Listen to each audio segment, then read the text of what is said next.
देव भगवान की जय। प्यारे कृष्ण कन्हैया लाल की जय।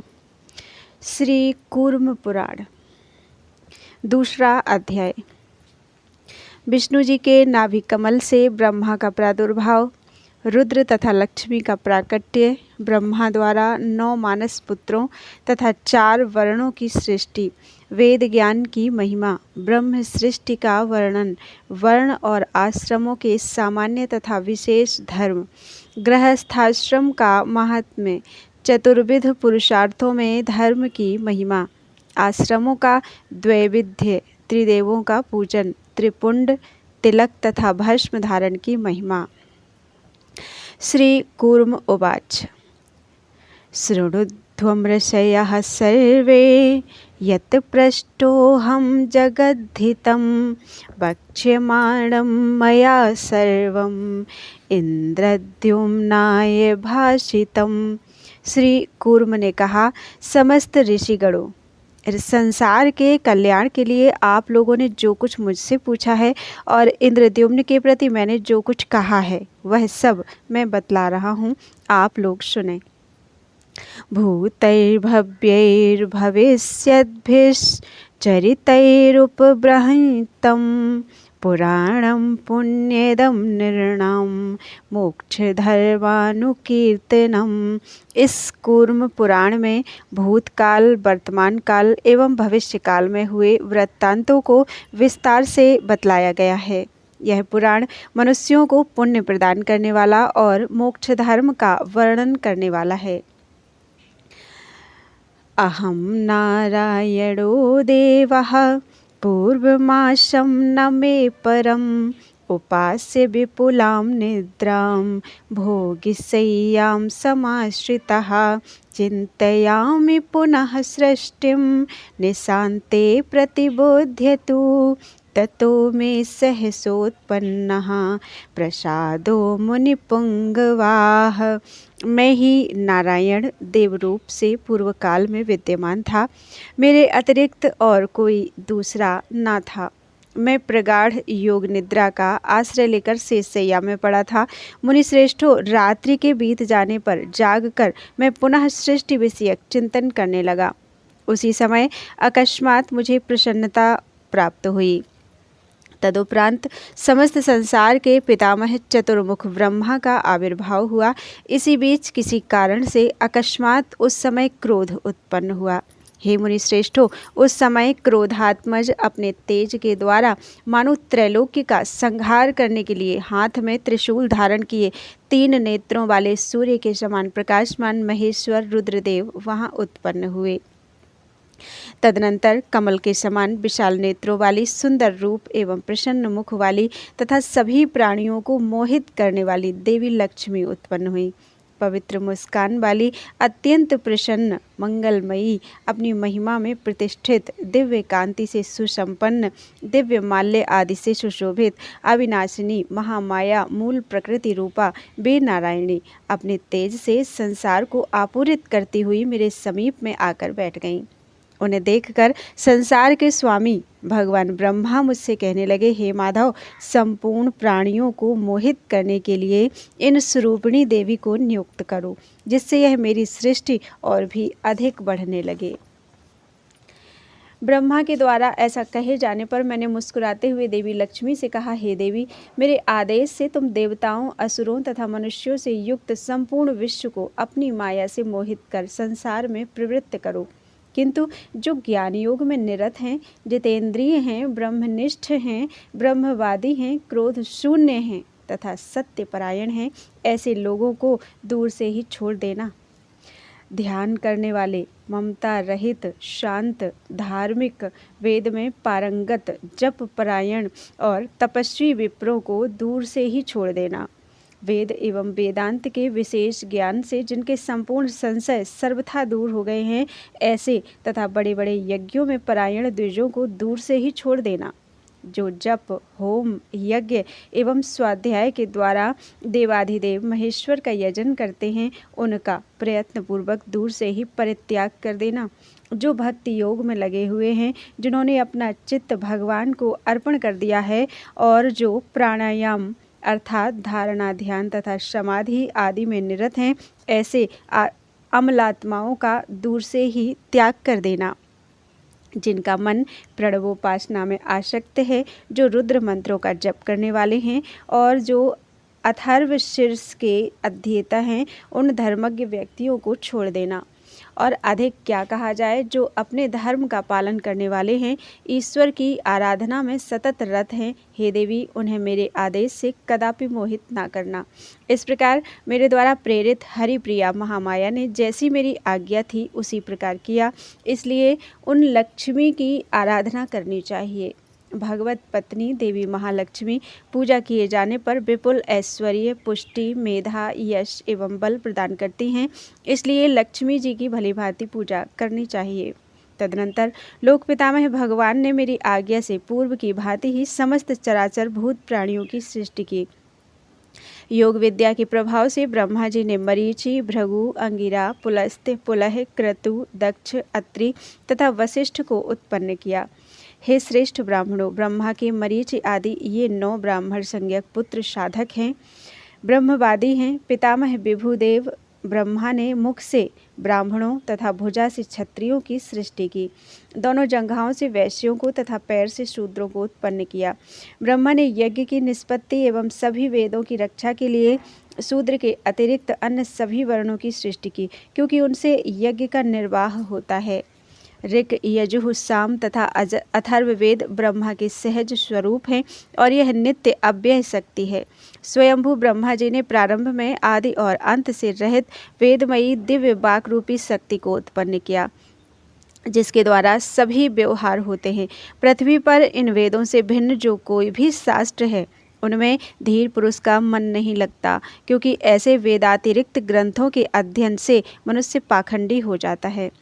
वेदार्थ ज्ञान में श्रेष्ठ मुनियों ने प्राचीन समय में जो कार्य करने योग्य बतलाया है, उसी को परम धर्म समझना चाहिए। वह धर्म वेदातिरिक्त अन्य शास्त्रों में प्रतिपादित नहीं है। वैदिक सिद्धांतों के विपरीत बातों का प्रतिपादन करने वाली जो स्मृतियाँ अर्थात धर्मशास्त्र हैं, और जो कोई भी कुदर्शन अर्थात नास्तिक दर्शन है, पारलौकिक दृष्टि से वे सभी निष्फल हैं, इसीलिए वे तामसी कहे गए हैं। पूर्व कल्प में जो प्रजा उत्पन्न हुई थी, वह सभी बाधाओं से रहित थी। सभी लोग निर्मल अंतःकरण वाले थे और सब सर्वदा अपनी अपनी धर्म मर्यादा में स्थिर रहते थे। हे श्रेष्ठ मुनियों, कुछ समय बाद काल की गति के प्रभाव से उन लोगों में राग, द्वेष अर्थात लोभ, मोह तथा क्रोध आदि उत्पन्न हो गए और स्वधर्म में बाधा डालने वाला अधर्म भी उत्पन्न हो गया। इस कारण उस समय उनमें जो पहले सात्विक सहज सिद्धि थी, वह धीरे धीरे कम होने लगी और रजोगुण मूलक जो अन्य सिद्धियां थीं, वे ही उन्हें प्राप्त हुईं। उन सभी रजोगुण मूलक सिद्धियों के भी कालयोग से क्षीण हो जाने पर वे वार्तोपाय अर्थात कृषि, पशुपालन एवं वाणिज्य रूपी जीविका के उपाय और कर्म साध्य अर्थात परिश्रम साध्य, हस्त सिद्धि अर्थात शिल्प शास्त्र, हाथों के माध्यम से किए जाने वाले शिल्प, मूर्ति कला आदि के उपाय करने लगे। तब विभु ब्रह्मा जी ने उन लोगों के लिए कर्म एवं आजीविका की व्यवस्था की। हे ब्राह्मणों, ब्रह्मा से उत्पन्न साक्षात प्रजापति स्वरूप धर्मदर्शी स्वयंभू मनु ने पूर्व काल में धर्मों का उपदेश किया, जो मनुस्मृति के नाम से प्रसिद्ध हुई। तदनंतर उनके मुख से उसे सुनकर भृगु आदि महर्षियों ने धर्म का वर्णन किया। श्रेष्ठ ब्राह्मणों, यज्ञ करना, यज्ञ कराना, दान देना, दान लेना, अध्ययन और अध्यापन, ये ब्राह्मणों के 6 कर्म हैं। दान, अध्ययन और यज्ञ ये 3 क्षत्रिय और वैश्य के सामान्य धर्म हैं। दंड विधान और युद्ध क्षत्रिय का तथा कृषि कर्म वैश्य का प्रशस्त कर्म है। द्विजातियों की सेवा करना शूद्रों के लिए एकमात्र धर्म का साधन है। धर्मानुसार पाक यज्ञ तथा शिल्प विद्या उनकी आजीविका है। तदनंतर वर्णों की व्यवस्था स्थिर हो जाने पर उन्होंने ब्रह्मचर्य, गृहस्थ, वानप्रस्थ तथा संन्यास इन 4 आश्रमों की स्थापना की। हे मुनि श्रेष्ठों, अग्नियों अर्थात गार्हपत्य अग्नि, आहवनीय अग्नि तथा दक्षिणाग्नि की उपासना, अतिथि सेवा, यज्ञ, दान एवं देवताओं की पूजा, यह संक्षेप में गृहस्थ का धर्म है। हवन, कंदमूल फल का सेवन, स्वाध्याय तथा तप, न्यायपूर्वक संपत्ति का विभाजन, यह वानप्रस्थों का धर्म है। भिक्षा वृत्ति से प्राप्त पदार्थों का सेवन, मौन व्रत, तप, सम्यक ध्यान, सम्यक ज्ञान तथा वैराग्य, यह सन्यासियों का धर्म है। भिक्षा मांगना, गुरु की सेवा करना, स्वाध्याय, संध्या कर्म तथा अग्नि कार्य, यह ब्रह्मचारियों का धर्म है। श्रेष्ठ ब्राह्मणों, कमल से प्रादुर्भूत ब्रह्मा जी ने ब्रह्मचर्य को ब्रह्मचारी, वानप्रस्थ तथा सन्यासी का साधारण धर्म कहा है। अर्थात ब्रह्मचर्य तीनों आश्रमियों का सामान्य धर्म है। ऋतुकाल अर्थात स्त्री के रजस्वला की 4 रात्रियों को छोड़कर, विशेष पर्वों को छोड़कर अपनी पत्नी में गमन करना गृहस्थ के लिए ब्रह्मचर्य ही कहा गया है, अन्य रात्रियों में नहीं। प्रथम गर्भ धारण करने तक उसे बिना किसी प्रमाद के इस नियम का पालन करना चाहिए। हे विप्रेंद्रो, ऐसा ना करने वाला गृहस्थ भ्रूणघाती होता है। यथाशक्ति प्रतिदिन वेद का स्वाध्याय, श्राद्ध, अतिथि सेवा तथा देवताओं की पूजा, यह गृहस्थ का श्रेष्ठ धर्म है। किसी दूसरे देश में जाने पर अपनी पत्नी के मर जाने पर भी गृहस्थ को चाहिए कि वह प्रातःकाल और सायंकाल विधि पूर्वक विवाहाग्नि अर्थात गार्हपत्याग्नि को प्रज्वलित करता रहे। गृहस्थ आश्रम को तीनों आश्रमों अर्थात ब्रह्मचर्य, वानप्रस्थ तथा संन्यास का बीज कहा जाता है, क्योंकि तीनों आश्रमों के लोग गृहस्थाश्रमी पर ही निर्भर करते हैं, इसलिए गृहस्थाश्रमी सर्वश्रेष्ठ कहा गया है। वेदों का अभिमत है कि केवल गृहस्थाश्रम में ही अन्य तीनों आश्रमों का समावेश होता है, इसलिए एकमात्र गार्हस्थ्य को ही धर्म का साधन जानना चाहिए। धर्म से रहित जो अर्थ एवं काम नामक पुरुषार्थ हैं, उनका परित्याग करना चाहिए। साथ ही सभी प्रकार से जो लोक विरुद्ध हो, उस धर्म का भी आचरण नहीं करना चाहिए। धर्म से अर्थ की प्राप्ति होती है, धर्म से ही काम की भी सिद्धि होती है और धर्म के आचरण से ही मोक्ष प्राप्त होता है, इसलिए धर्म का ही आश्रय लेना चाहिए। धर्म, अर्थ और काम रूपी त्रिवर्ग क्रमशः सत्व, रज और तम रूपी त्रिगुण से युक्त हैं, इसलिए धर्म का आश्रय ग्रहण करना चाहिए। सात्विक गुणों का आश्रय लेने वाले ऊर्ध्वलोक को प्राप्त करते हैं, राजसी व्यक्ति मध्यलोक में रहते हैं तथा तमोगुण के कार्य में स्थित तामसी व्यक्ति अधोगति को प्राप्त होते हैं। जिस व्यक्ति में धर्म से समन्वित अर्थ और काम प्रतिष्ठित रहते हैं, वह इस लोक में सुखों का उपभोग कर मृत्यु के उपरांत मोक्ष प्राप्त करने में समर्थ होता है। धर्म से अर्थात धर्माचरण से मोक्ष की प्राप्ति होती है और अर्थ से काम की सिद्धि होती है। इस प्रकार 4 प्रकार के पुरुषार्थों में साधन और साध्य का वर्णन दिखाया गया। जो मानव धर्म, अर्थ, काम तथा मोक्ष के इस प्रकार बताए गए महात्म्य को जानता है और तदनुसार आचरण करता है, वह मोक्ष प्राप्त करने में समर्थ होता है। इसलिए धर्म विरुद्ध अर्थ एवं काम रूपी पुरुषार्थ का सर्वथा परित्याग कर धर्म का ही आश्रय ग्रहण करना चाहिए। धर्म से ही सब कुछ सिद्ध हो जाता है, ऐसा ब्रह्मवादियों का कहना है। धर्म के द्वारा ही स्थावर जंगमात्मक सारा विश्व धारण किया जाता है। हे द्विजोत्तमों, यह धर्म शक्ति ब्रह्मा जी की वह ब्राह्मी शक्ति है जो आदि और अंत से रहित है। कर्म एवं ज्ञान दोनों के द्वारा ही धर्म की प्राप्ति होती है, इसमें कोई संदेह नहीं। इसलिए ज्ञान के साथ ही कर्मयोग का भी आचरण ग्रहण करना चाहिए। यहाँ ज्ञान का तात्पर्य धर्म ज्ञान से है, आत्मज्ञान से नहीं। प्रवृत्त एवं निवृत्त इस प्रकार से वैदिक कर्म 2 प्रकार का होता है। निवृत्त कर्म ज्ञान पूर्वक एवं प्रवृत्त कर्म इससे भिन्न प्रकार का होता है। निवृत्त कर्म का सेवन करने वाला उस परम पद अर्थात मोक्ष को प्राप्त करता है। अतः निवृत्त कर्म निवृत्ति मार्ग का ही सेवन करना चाहिए, इसे अन्यथा करने पर पुनः संसार में आना पड़ता है। क्षमा, दम अर्थात इंद्रिय निग्रह, दया, दान, अलोभ, त्याग, आर्जव अर्थात मन, वाणी आदि की सरलता, अनसूया, तीर्थानुसरण अर्थात गुरु एवं शास्त्र का अनुगमन तथा तीर्थ सेवन, सत्य, संतोष, आस्तिकता अर्थात वेदादि शास्त्रों में श्रद्धा और श्रद्धा, जितेंद्रियत्व, देवताओं का अर्चन, विशेष रूप से ब्राह्मणों की पूजा, अहिंसा, मधुर भाषण, अपिशुनता तथा पाप से राहित्य। स्वयंभू मनु ने चारों वर्णों के लिए ये सामान्य धर्म कहे हैं। अपने ब्राह्मण धर्म का यथावत पालन करने वाले क्रियानिष्ठ ब्राह्मणों के लिए प्राजापत्य स्थान अर्थात प्राजापत्य लोक तथा संग्राम में पलायन ना करने वाले क्षत्रियों के लिए ऐन्द्र स्थान अर्थात इंद्रलोक सुनिश्चित है। इसी प्रकार स्वधर्म का पालन करने वाले वैश्यों के लिए मारुत स्थान अर्थात वायुलोक और परिचर्या रूप स्वधर्म का पालन करने वाले शूद्र जाति के लोगों के लिए गंधर्व लोक सुनिश्चित है। ऊर्ध्वरेता 88,000 शौनक आदि ऋषियों का जो स्थान है वही स्थान गुरु के अंतेवासी ब्रह्मचारियों को प्राप्त होता है। सप्तऋषियों का जो स्थान है वही स्थान वन में रहने वाले वानप्रस्थियों को प्राप्त होता है। और स्वयंभू ब्रह्मा ने गृहस्थों के लिए प्राजापत्य स्थान अर्थात प्राजापत्य लोक की प्राप्ति बतलाई है। समाहित चित्त यतात्मा ऊर्ध्वरेता सन्यासियों को हिरण्यगर्भ नामक वह स्थान प्राप्त होता है जहाँ से पुनः लौटना नहीं पड़ता। योगियों को अविनाशी वह व्योम संज्ञक श्रेष्ठ अमर स्थान प्राप्त होता है जो आनंद स्वरूप और ऐश्वर धाम है। वही पराकाष्ठा अंतिम और परम गति है। ऋषियों ने कहा, देवताओं के शत्रुओं का विनाश करने वाले हिरण्याक्ष का वध करने वाले हे भगवान, आपने 4 आश्रम बताए किंतु योगियों के लिए एक ही आश्रम बतलाया। श्री कूर्म भगवान ने कहा, सभी कर्मों का परित्याग कर एकमात्र अचल समाधि में निरंतर स्थिर रहने वाला जो निश्चल योगी है वही सन्यासी होता है। अतः 4 ही आश्रम होते हैं, 5वां कोई आश्रम नहीं होता। वेद में बतलाया गया है कि सभी आश्रम 2 प्रकार के होते हैं। ब्रह्मचारी के 2 भेद हैं, उपकुर्वाण और नैष्ठिक ब्रह्म तत्पर।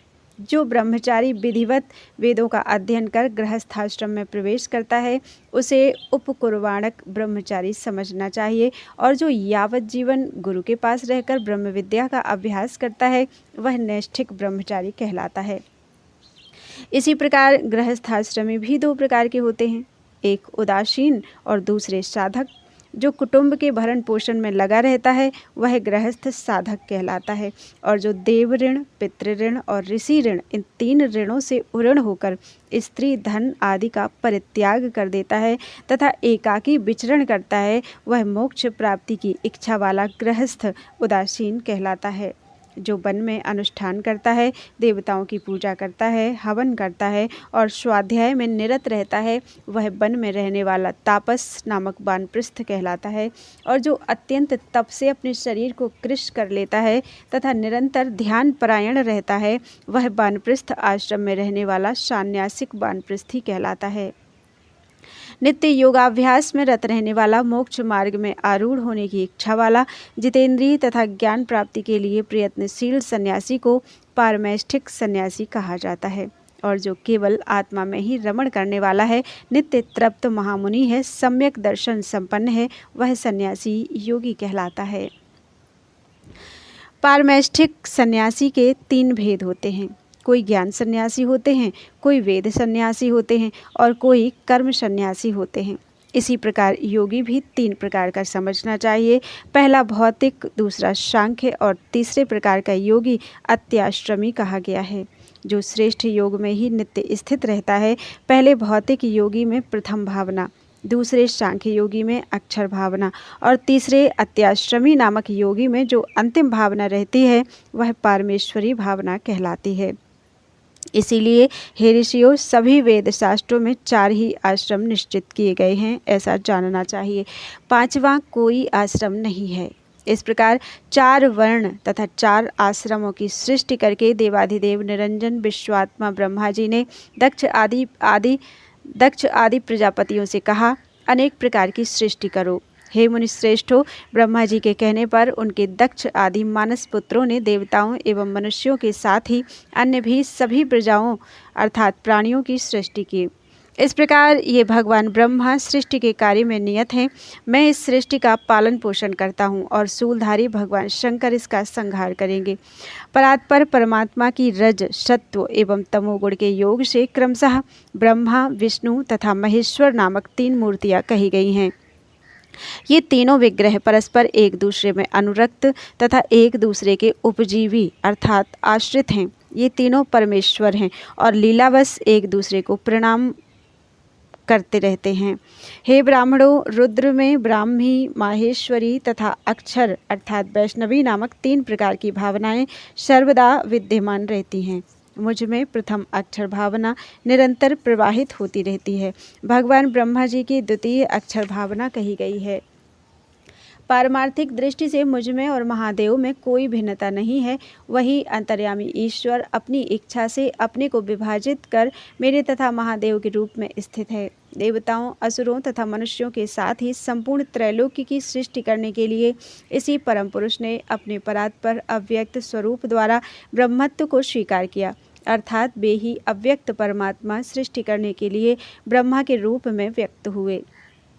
अतः ब्रह्मा, महादेव एवं परात्पर विश्वेश्वर भगवान विष्णु ये तीनों ही पृथक पृथक कार्य की दृष्टि से एक ही प्रभु की 3 मूर्तियां कही गई हैं।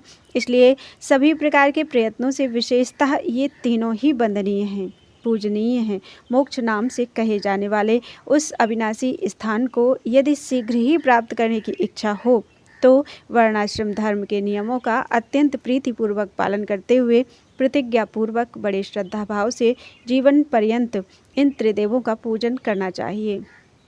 हे ब्राह्मणों, विधिपूर्वक इस प्रकार चारों आश्रमों का वर्णन किया गया है। इनमें वैष्णव, ब्राह्म तथा हर शैव नामक 3 आश्रम अर्थात संप्रदाय होते हैं। उन शैव, वैष्णव तथा ब्राह्म आश्रमों का लिंग धारण कर उस देवता के भक्तजनों के प्रति प्रेम रखते हुए ब्रह्म विद्या परायण व्यक्ति को चाहिए कि वह इन तीनों देवों का निरंतर ध्यान करे और पूजन करे। शिव के सभी भक्तों के लिए चिन्ह रूप में शिवलिंग धारण करना श्रेष्ठ है। शैवों को चाहिए कि वे श्वेत भस्म से ललाट में त्रिपुंड धारण करें। जो परम पद स्वरूप भगवान नारायण के शरणागत भक्त हों, उसे ललाट पर कस्तूरी आदि के सुगंधित जल से त्रिशूल की आकृति का तिलक सर्वदा धारण करना चाहिए। जो संसार के बीज परमेष्ठी ब्रह्मा के भक्त हैं, उन्हें ललाट पर सर्वदा तिलक धारण करना चाहिए। ऊपर नीचे भावपूर्वक त्रिपुंड के धारण करने से अनादि होते हुए भी जो प्राणियों का आदि है, कालात्मा है, उसका धारण करना हो जाता है। त्रिशूल अर्थात चिन्ह के धारण करने से वह त्रिगुणात्मक प्रधान ब्रह्मा, विष्णु तथा शिव स्वरूप है। निश्चय रूप से उसका धारण हो जाता है। तिलक लगाने से जो आदित्य मंडल का प्रकाशमान ब्रह्म तेजोमय ऐश्वर्य युक्त साधन है, उसका धारण हो जाता है। इसलिए शैव, वैष्णव तथा ब्राह्म तीनों प्रकार के भक्तों को विधि पूर्वक मंगलमय तथा दीर्घ आयु प्रदान करने वाले त्रिशूल के चिन्ह तथा तिलक को धारण करना चाहिए। वर्ण तथा आश्रम के विधि विधान को जानने वाले शांत, दांत, जितेंद्रिय तथा क्रोधजयी को यज्ञ अग्नि में हवन, जप तथा दान करना चाहिए। इस प्रकार यावत जीवन समाहित मन होकर देवों की आराधना करनी चाहिए। ऐसा करने से उसे शीघ्र ही अचल स्थान की प्राप्ति होती है। इति श्री कूर्म पुराणे षट्सहस्रयां संहितायां पूर्व विभागे द्वितीयो अध्यायः। इस प्रकार 6000 श्लोकों वाली श्री कूर्म पुराण संहिता के पूर्व विभाग में दूसरा अध्याय पूरा हुआ। बोलो वृंदावन बिहारी लाल की जय। त्वदीयं वस्तु गोविंदम तुभ्यमेव समर्पितम्।